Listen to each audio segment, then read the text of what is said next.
అసలు ఇంకో విషయం చెప్తా మీకు ఇవాళ. కేసీఆర్ కొడుకు కేసీఆర్ టికెట్ ఇవ్వలే ఫస్ట్ టైం. కేసీఆర్ కొడుకు కేసీఆర్ గారు టికెట్ ఇవ్వలే.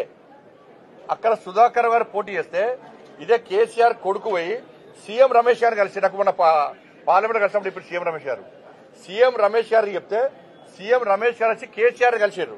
అరే కేటీఆర్ పోటీ చేస్తారంటే వద్దు అక్కడ గెలవడు అని చెప్పి అన్నారు. అక్కడ కేకే మహేందర్ రెడ్డి గారు గెలుస్తారు, ఈయన గెలవడు అన్నారు. గెలవడు అన్న ఏం చేశారు, సీఎం రమేష్ గారు ఎట్లా ఒప్పించారు, కేసీఆర్ గారు ఒప్పించి సుధాకర్ గారు డ్రాప్ చేయించారు. అప్పుడు పరిస్థితి ఏంది, కేసీఆర్ పరిస్థితి, కేసీఆర్ కొడుకు పరిస్థితి ముడతల షర్టు, రబ్బర్ చెప్పులు, ఆ ఫోటో చూసినమైతే అది. అప్పుడు సీఎం రమేష్ గారే ఆర్థిక సాయం చేసిండు. సీఎం రమేష్ గారే ఈ కేసీఆర్ కొడుకు ఆర్థిక సాయం చేసిండు. సీఎం రమేష్ గారు చేసిన ఆర్థిక సాయంతోనే నువ్వు ఎమ్మెల్యే అయినవి. ఇది ఫ్యాక్ట్. ఇది